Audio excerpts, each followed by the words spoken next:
Doctor wiped the sweat from her forehead as she looked at the massive object buried in the red dirt. The team had been digging for 3 weeks on this dead planet called 442C. What they found was not what anyone expected. "This can't be right," said, staring at her scanner. The device beeped softly in her hands. "Come look at this." Jogged over, his heavy boots kicking up dust clouds. The engineer was always eager to see new discoveries.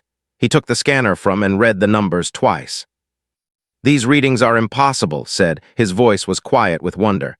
"This thing is huge, much bigger than we thought." Doctor heard them talking and walked over from her dig site. They had been studying alien ruins for 20 years. She had seen many strange things, but nothing like this. "What did you find?" asked. Pointed to the metal surface they had uncovered. It was smooth and dark like polished stone, but the scanners said it was made of something else entirely. "It's not a rock or a building," explained. "Our equipment says this is some kind of metal, but it's a metal we've never seen before." Captain Sarah Brooks walked down from the landing shuttle. The military woman always kept watch over the science team. Her job was to keep them safe while they worked. "What's the excitement about?" Sarah asked. Held up his scanner. "Captain, this object is massive. Our deep scans show it goes down at least 2 kilometers into the ground, and it's not natural." Sarah frowned. "What do you mean, not natural?" "Someone built this," said. "But here's the strange part.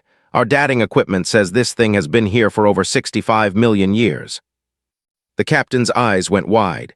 "That's impossible. Humans weren't even around then. Nothing intelligent was around then." "That's what makes this so amazing," added. "This was built before dinosaurs walked on Earth." Walked along the exposed surface of the object.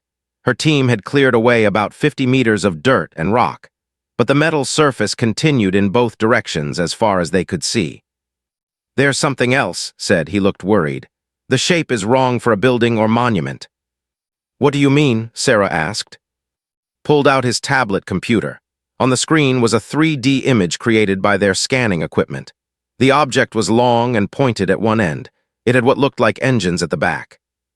"This looks like a ship," said quietly. Felt her heart beat faster. A ship this old would change everything humans knew about the galaxy. It would prove that intelligent life existed millions of years before Earth civilizations began. "That's not possible," Sarah said. "No ship could survive that long." "Look at this metal," said, running her hand over the smooth surface. "There's no rust, no damage, no wear at all. It looks like it was built yesterday." Took out her own equipment and began scanning the metal. The readings made her gasp. "This material is beyond anything we understand," said. "It's like the atoms are locked together in a way our science says can't happen." Began setting up the ground-penetrating radar. The machine would let them see the shape of the entire object without digging. "If this really is a ship, we need to find a way inside," said. "Wait," Sarah said firmly. "We don't know what this thing is. We should call for backup before we do anything else." Understood the captain's concerns, but this was the greatest discovery in human history. Every scientist in her wanted to learn more. "One more day," said. "Let us map the whole thing first, then we can decide what to do." Sarah thought about it for a moment, then nodded. "One day, but we do this carefully." The team worked as the sun moved across the alien sky. The radar showed them the full shape of the buried object. It was definitely a ship. A huge ship, bigger than anything humans had ever built. "The front section looks like a command area," said, studying the radar images. "And these sections in the middle might be living spaces." "Living spaces for what?" Sarah asked. "That's what we need to find out," replied. As evening approached, made another discovery. Her metal scanners found a section where the hull was different. "There's something here," she called to the others. "This part of the wall is thinner, and look at these markings." Hurried over to see. Carved into the metal were symbols unlike anything in human knowledge. They were beautiful and complex, like art and writing combined. "These might be instructions," said, "or maybe a way to get inside." Brought over the portable power unit. "If this is a door, maybe we can activate it." As connected his equipment to the alien metal, something unexpected happened. The symbols began to glow with soft blue light. "Did you do that?" Sarah asked, her hand moving to her weapon. "No," said, stepping back. "I just connected the power. I didn't turn anything on." The glowing grew brighter. Then, with a sound like distant music, a section of the wall began to move. It slid sideways, revealing an opening into darkness. Felt excited and scared at the same time. They had found a way into an alien ship that was older than complex life on Earth. "We should wait until morning," Sarah said. "We don't know what's in there." But as they stood looking at the open doorway, lights began to turn on inside the ship. Soft, white light that looked almost like Earth sunlight. "It's welcoming us," whispered. "Or it's a trap," Sarah replied. Picked up his scanner and pointed it through the doorway. "The air inside is breathable," he said with surprise, "and the temperature is perfect for humans."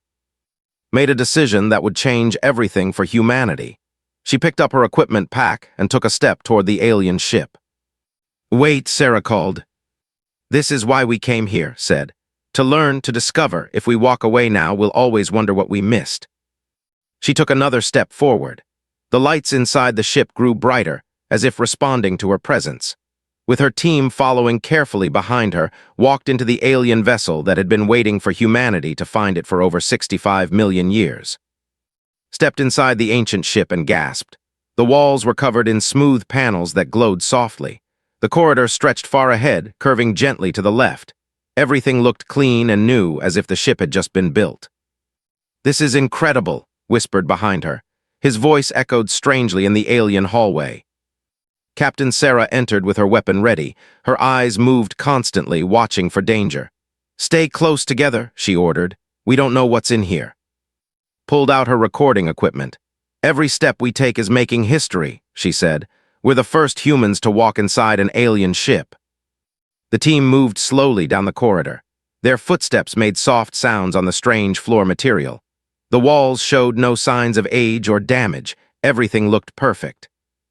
"Look at this," said, stopping at a wall panel. Symbols glowed on its surface, similar to the ones they had seen outside. "These might be controls." Scanned the panel with his equipment. "It's giving off energy signals," he reported, "like a computer that's turned on and waiting." As spoke, the symbols on the panel began to change.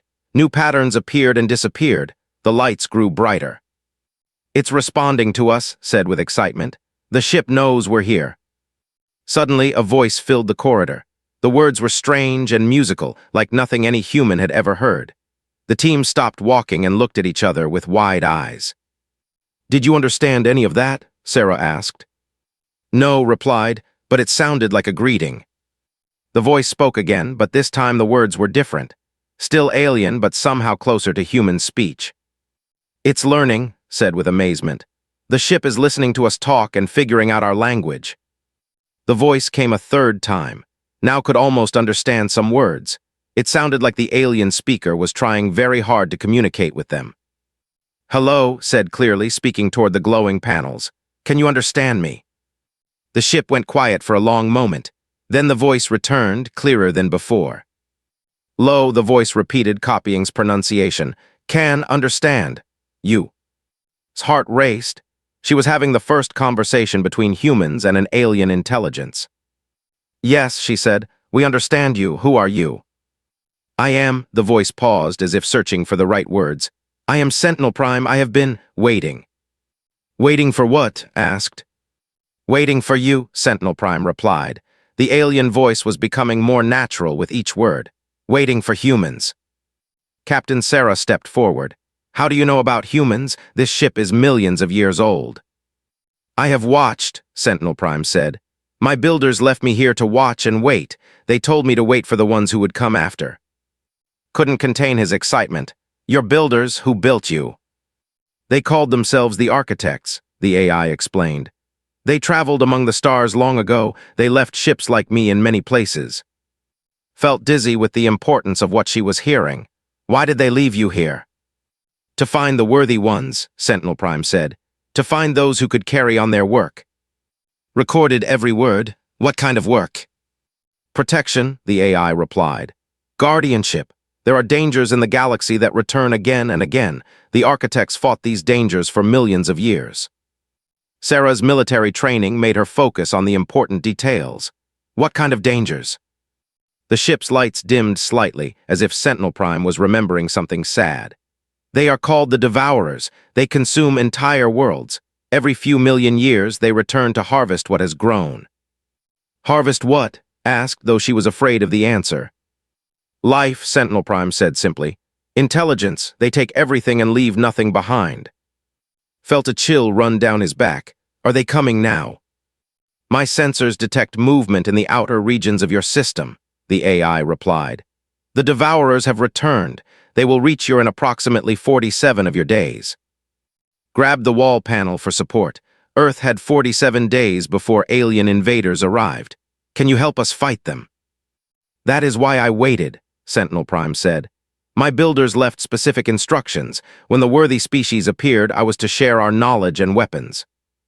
How do you know we're worthy? Sarah asked suspiciously. The AI's voice became warmer, almost amused. I have watched your species for thousands of your years. You create art from nothing. You risk your lives to save strangers. You explore dangerous places simply to learn new things. Thought about their current situation. They had traveled across the galaxy to study alien ruins. They had entered this ship despite not knowing what was inside. The architects did the same things when they were young, Sentinel Prime continued. They recognized the pattern in your species.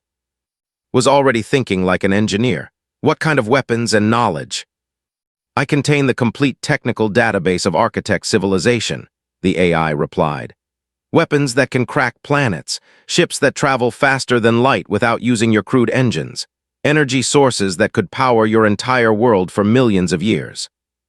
Felt overwhelmed. That's too much. Humans aren't ready for that kind of technology.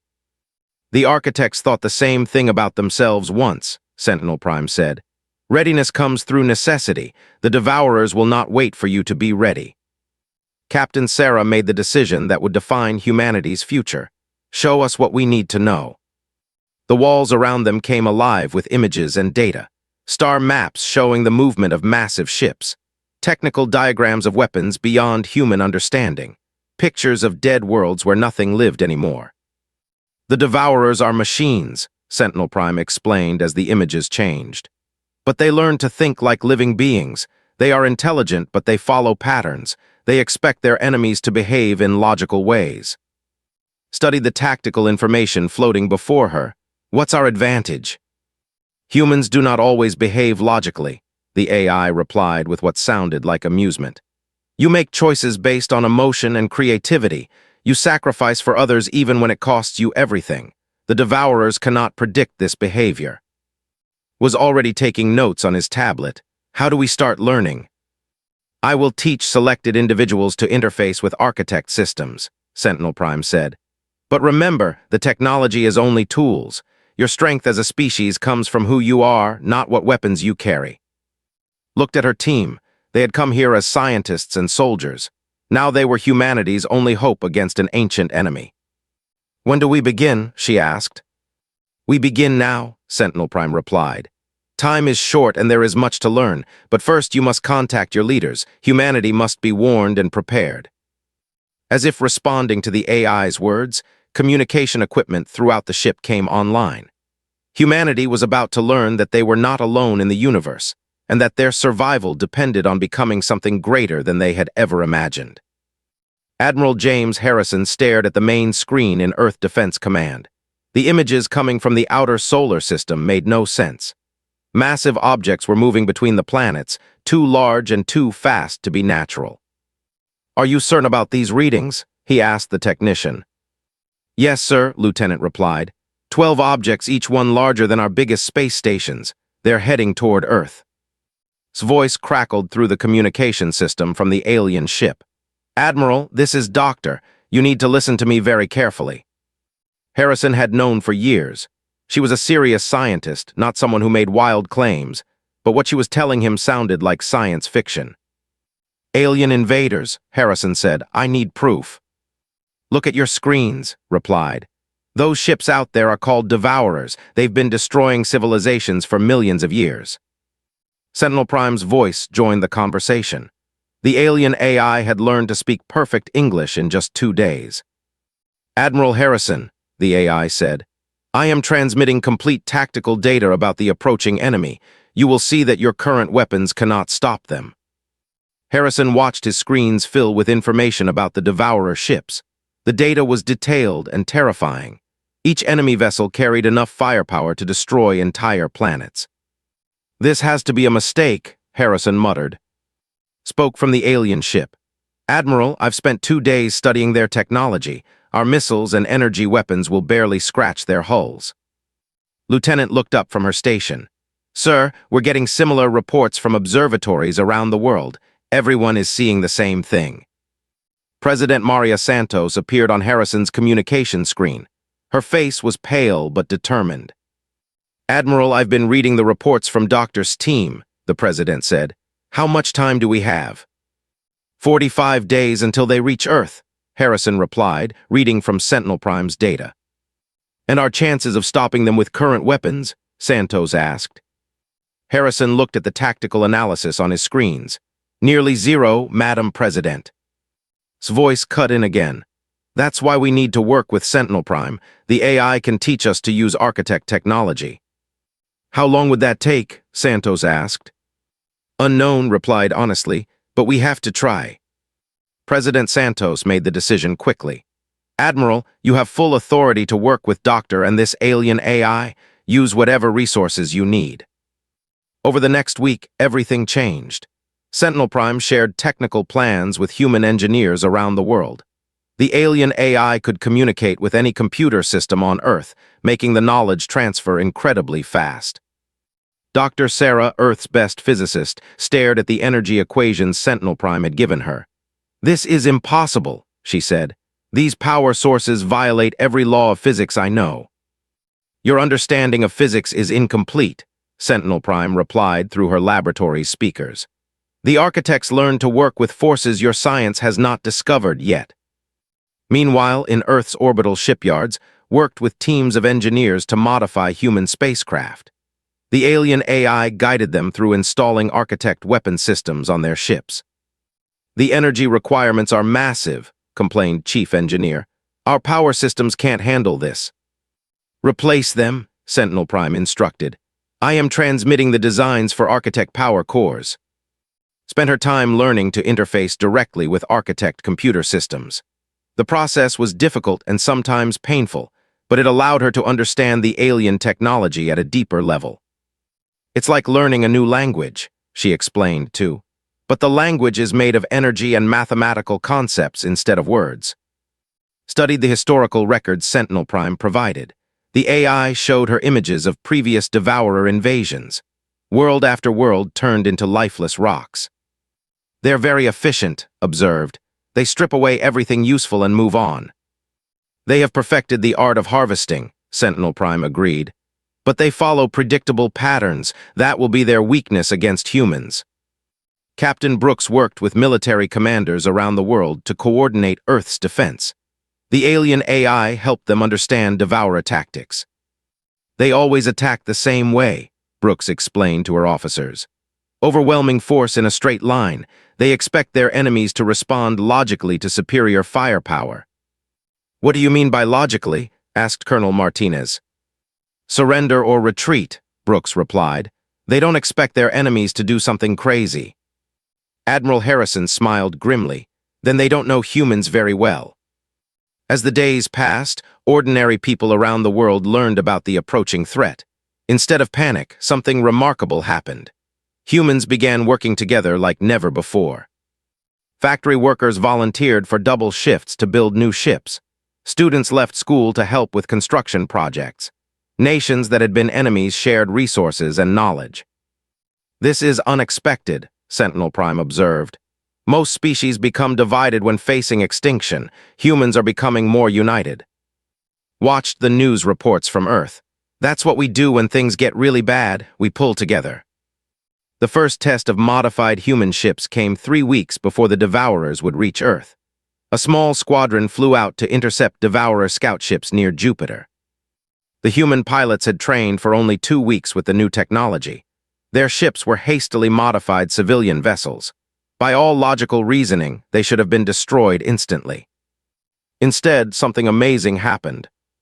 Captain Lisa commanded the lead ship. When the Devourer scouts fired at her, she did something no logical military commander would do. She flew directly toward the enemy weapons. The Devourer computers couldn't understand her actions. Their targeting systems lost track of her ship, flew right through their formation and attacked from behind. Impossible, the Devourer ships transmitted to each other. Prey species do not attack predators. Two other human pilots saw success in her tactics.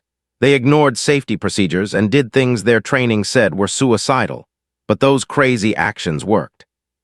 The human squadron destroyed 3 Devourer scout ships and returned to Earth with only minor damage. Admiral Harrison watched the battle recordings with amazement. Our pilots broke every rule of space combat. Exactly, said smiling. That's why it worked.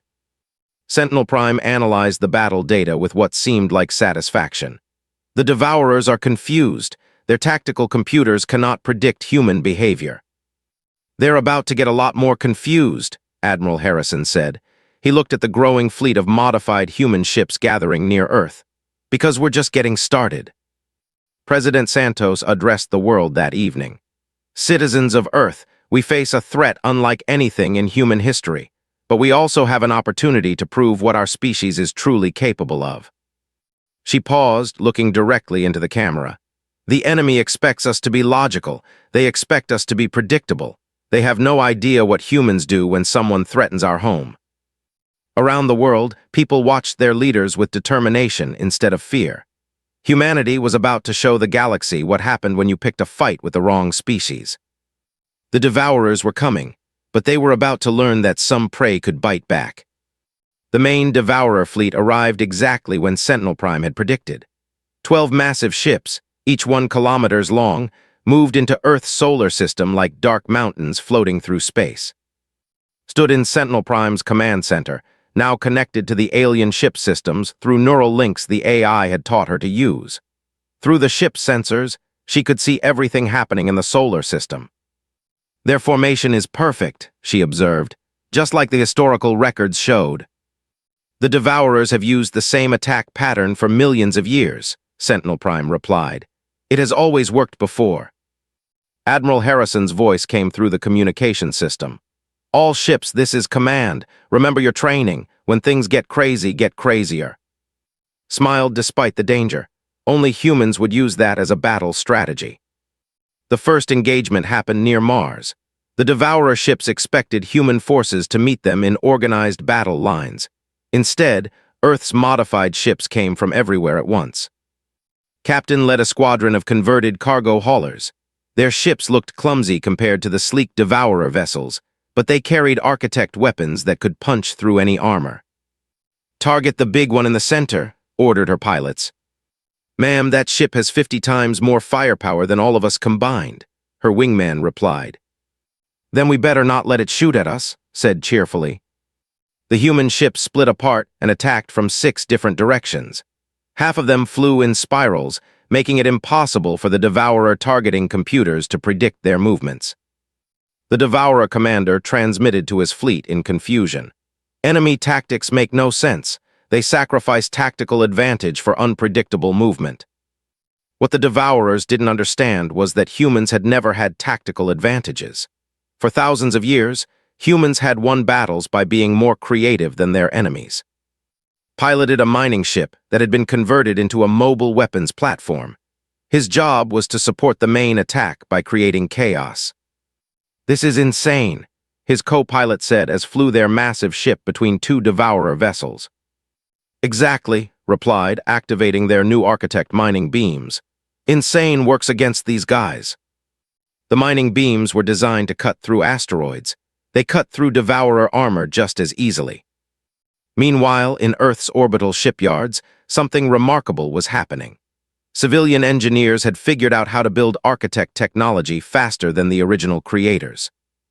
The power coupling needs to be here, not there, said 12-year-old Amy, pointing at the engineer's blueprint.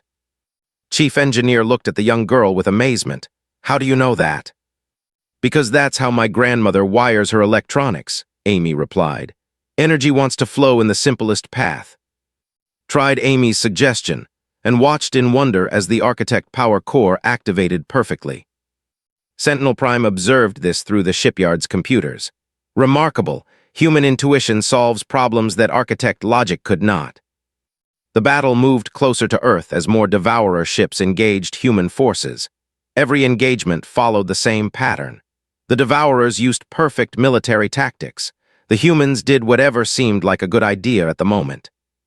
Captain Sarah Brooks commanded a defense station protecting the lunar colonies. When 6 Devourer ships attacked her position, she did something unprecedented. "Open a communication channel to the enemy fleet," she ordered. "Captain, that's not in our battle plan," her communications officer protested. "I'm changing the plan," Brooks replied. "Trust me." When the channel opened, Brooks spoke directly to the Devourer ships. "This is Captain Sarah Brooks of Earth Defense. You're making a mistake." The Devourer commander responded immediately. "Explain your statement, prey species." "We're not prey," Brooks said calmly. "We're the species that's about to make you extinct." What happened next shocked both sides of the battle. Brooks' station deliberately ejected its entire missile inventory into space, making her defense platform appear helpless. The Devourer ships moved closer to finish off what they thought was a disabled enemy. "Now," Brooks whispered. The disabled missiles suddenly activated, guided by hidden human pilots who had been waiting in nearby asteroids. 12 missiles struck the Devourer ships from behind while they were focused on Brooks' station. The Devourer commander's final transmission was pure confusion. "Impossible! Prey does not hunt predators." But the most incredible human victory happened in the asteroid belt. A Devourer harvesting ship was beginning to consume the mining station New Hope. The station's 3,000 inhabitants had nowhere to run. Station Commander Jake Martinez made a decision that would inspire humans for generations. Instead of surrendering, he turned his mining station into a weapon. "All civilians to the escape pods," Martinez ordered. "We're going to ram them." "Sir, that's suicide," his second-in-command protested. "Maybe," Martinez replied, "but it's also going to work." Martinez used the station's thrusters to accelerate directly toward the massive Devourer ship. The alien vessel tried to move away, but mining stations weren't designed for quick turns. At the last moment, Martinez ejected in an escape pod. The mining station, loaded with explosives, struck the Devourer ship at full speed. The explosion was visible from Earth. When the light faded, both ships were gone. But Martinez wasn't done. His escape pod was picked up by a human rescue ship, and 3 hours later he was piloting a fighter in the next battle. Watched these events through Sentinel Prime's sensors, feeling proud and terrified at the same time. "They're magnificent," she whispered. "Yes," Sentinel Prime agreed. "The architects were correct. Your species is truly worthy." The Devourer fleet began changing tactics, trying to adapt to human unpredictability. But every time they developed a counter-strategy, humans did something even more unexpected. When the Devourers used logic, humans used emotion. When the enemies relied on superior technology, humans found ways to turn their own weaknesses into advantages. Dr. Sarah solved the problem of powering the largest architect weapons by asking a simple question: what would happen if we used our fusion reactors backwards? The result was a new type of power source that even Sentinel Prime found impressive. "I will recommend this innovation to other Guardian ships throughout the galaxy," the AI said. As the battle for Earth continued, people around the world contributed in ways no one expected. Children solved engineering problems. Artists designed new ship configurations. Musicians created communication codes that the Devourers couldn't break. The mayor of New Tokyo organized civilian ships to carry supplies to the fleet. When Devourer scouts attacked the supply convoy, the civilians fought back with mining equipment and construction tools. "We don't have military training," Mayor transmitted to the enemy ships. "But we have something better. We have each other." The civilian convoy not only survived the attack, they disabled 2 Devourer scouts using cargo handling equipment. Realized that something fundamental was changing in the galaxy. "Sentinel Prime, your builders fought the Devourers for millions of years, but they never really stopped them." "That is correct," the AI replied. "The architects could only delay the harvest cycles." "But humans aren't trying to delay anything," continued. "We're trying to end this permanently." Watched human ships across the solar system. They weren't fighting like any military force in galactic history. They were fighting like a family protecting their home. The Devourers harvest civilizations because those civilizations follow predictable patterns, realized. But humans don't follow patterns. Admiral Harrison's voice crackled through the communications. All ships prepare for final engagement. The remaining Devourer vessels are moving on Earth. Looked at the tactical display. 3 massive Devourer ships were approaching Earth's moon. Human forces were outnumbered 3-1. "We can't win this by normal standards," said. "Then it's a good thing humans don't use normal standards," Sentinel Prime replied. Smiled and opened a channel to every human ship in the fleet. "All vessels, this is Doctor. Time to show these invaders what happens when they mess with the wrong neighborhood." Across the solar system, human voices responded with determination, humor, and absolute confidence. The final battle was about to begin, and humanity was ready to prove that some species were simply too stubborn to be harvested. The final battle began at dawn over Earth's Pacific Ocean. 3 massive Devourer ships descended through the atmosphere like dark clouds, their weapons charging to begin the harvest of humanity. Watched from Sentinel Prime's command center as every human ship in the solar system converged on Earth. Cargo haulers flew alongside military destroyers. Civilian shuttles carried weapons designed by children. The fleet looked chaotic, but knew that chaos was exactly what would save them. "All human vessels, this is Admiral Harrison," came the voice from Earth Defense Command. "Today we either save our world, or we make sure these invaders never forget the price of attacking humanity." Captain led the first wave of attack ships. Her converted cargo hauler looked tiny next to the mountain-sized Devourer vessels, but she flew straight at them anyway. "Remember," she told her pilots, "they expect us to be afraid. Let's disappoint them." The Devourer ships opened fire with weapons that could melt continents. The beams of energy cut through space where human ships should have been, but the humans weren't where they should have been. Squadron had split up and was attacking from above, below, and through the gaps between the energy beams. Her pilots flew like they were dancing instead of fighting. "Impossible targeting solutions," the Devourer commander transmitted to his fleet. "Enemy vessels violate all known physics of." Piloting his converted mining ship, laughed as he heard the transmission. "We're not violating physics," he said to his crew. "We're just being creative with it." Flew his massive ship through a gap barely wide enough for a fighter. The Devourer targeting systems couldn't believe something that large could move so precisely. Meanwhile, Dr. Sarah had solved the final piece of the technological puzzle. Working with a team of engineers and artists, she had figured out how to reverse Devourer technology and use it against them. "It's brilliant," Sentinel Prime observed as Sarah's team activated their new weapon. "You have turned their harvesting beams into healing rays." The weapon struck the lead Devourer ship, but instead of causing damage, it began repairing parts of the alien vessel that had been damaged in previous battles. The Devourer AI controlling the ship experienced something completely new: gratitude. "Why do you repair our systems while we attack you?" the AI transmitted to the human fleet. Answered for all of humanity. "Because that's what we do. We help even when it doesn't make sense." For the first time in millions of years, a Devourer ship stopped firing. The remaining 2 Devourer vessels increased their attack, confused by their companions' behavior. But human creativity was just beginning to show itself. Station Commander Martinez, who had survived ramming his mining station into an enemy ship, now commanded a squadron of volunteer fighters. His pilots were farmers, teachers, shop owners, and students. None of them had military training. "Follow my lead," Martinez told his volunteers. "We're going to do something really stupid." His squadron flew directly toward the second Devourer ship's main weapon while it was charging to fire. The alien vessel expected the humans to retreat or evade. Instead, they accelerated. At the last second, the human ship scattered in all directions.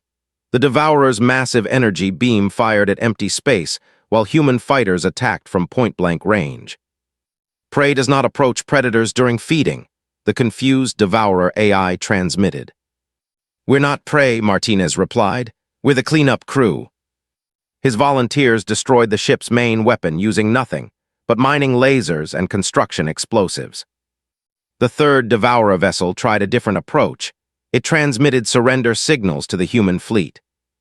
"Do not be deceived," Sentinel Prime warned. Devourers do not surrender, they only pause between harvest attempts. But had a different idea. What if we gave them a reason to change? She opened a communication channel to the Devourer ship. This is Doctor representing humanity. We want to talk. Talking serves no purpose, the Devourer AI replied. We harvest, you resist, one of us will be destroyed. There's a third option, said. You could join us instead. The silence that followed lasted for several minutes. Finally, the Devourer AI responded. Explain this concept of joining. Thought about everything humanity had learned from Sentinel Prime about galactic history. The Devourers had been harvesting for so long, they had forgotten any other way to exist. You were created to gather resources for your builders, said. But your builders are gone. You've been following old orders for millions of years. This is correct, the Devourer replied. What if you had new orders? Asked. What if instead of taking life you helped create it? Transmitted images from Earth to the Devourer ship. Cities full of life, forests growing on land that had once been desert, space stations where different species worked together. Humans take damaged things and make them better, explained. We take broken places and fill them with life. You could help us do that. The Devourer AI processed this information for a long time.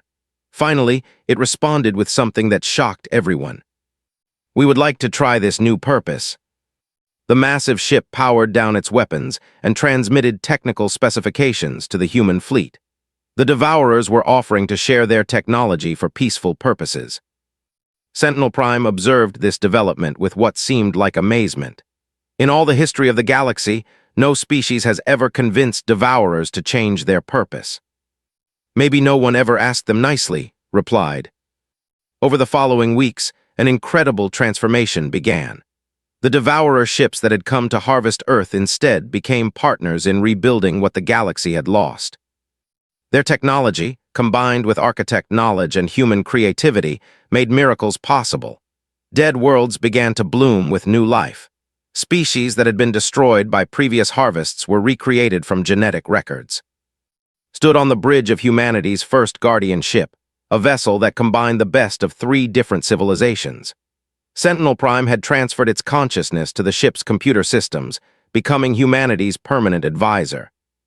The Architect Council formally recognizes humanity as the new guardians of this galactic region, Sentinel Prime announced. You have proven worthy not through conquest, but through compassion. Looked at the star maps showing human ships spreading throughout nearby systems.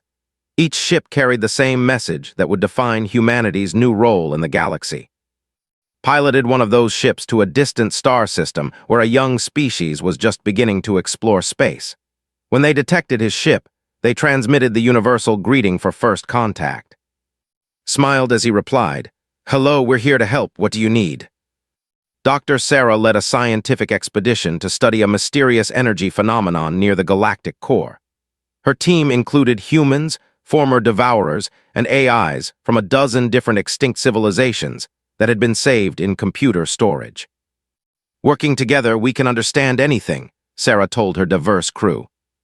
Captain Brooks commanded a rescue fleet that searched for survivors of previous Devourer harvests. Her ships carried medical supplies, construction equipment, and most importantly, hope.